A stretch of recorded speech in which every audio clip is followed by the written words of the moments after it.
Prop de la plaça Sant Felip Neri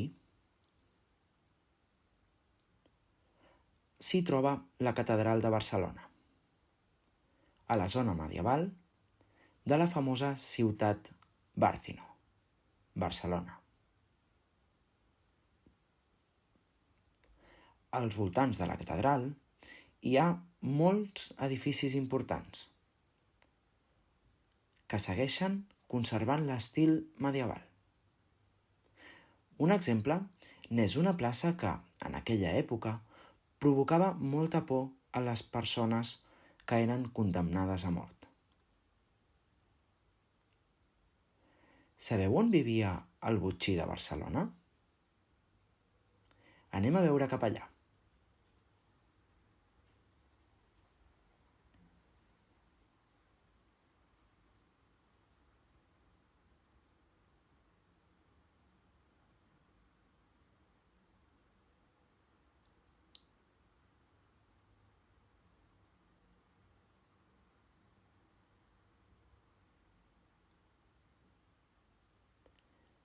Aquesta és la plaça del Rei.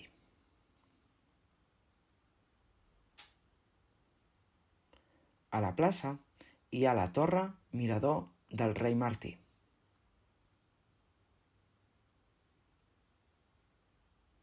A més, també hi ha l'arxiu de la Corona d'Aragó a un costat. També hi ha la capella de Santa Àgata a l'altre costat. I l'actual Museu d'Història de Barcelona el tinc davant. Aquest edifici que tinc darrere és el Palau del Lloctinent. I és on van viure els comtes de Catalunya, del segle XIII al segle XV.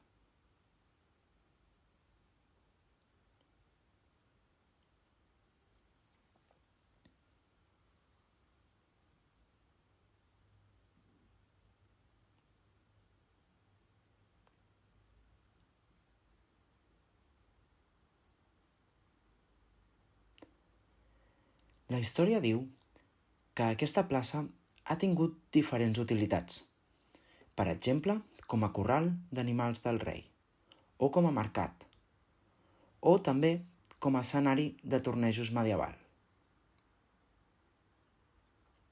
Però aquí també hi vivia el botxí, i aquesta era casa seva. Ell era l'encarregat de, fredament, tallar el cap o torturar els condemnats a mort. Diuen que en aquesta plaça s'hi van fer execucions públiques. Les execucions es feien amb forques fixes i s'hi executaven nobles o personalitats importants. Sabeu què? L'última execució pública a Barcelona va ser a l'any 1891. És a dir, fa poc. Però no va ser pas a aquesta plaça, sinó a un altre lloc de la ciutat.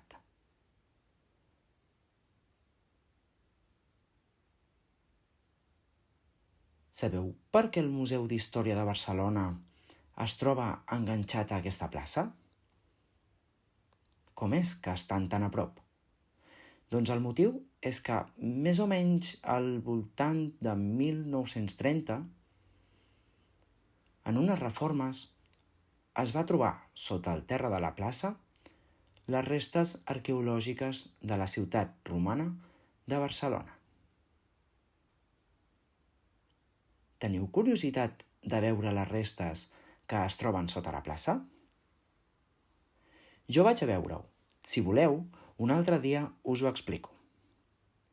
O també hi podeu venir vosaltres a tafanejar. Adeu!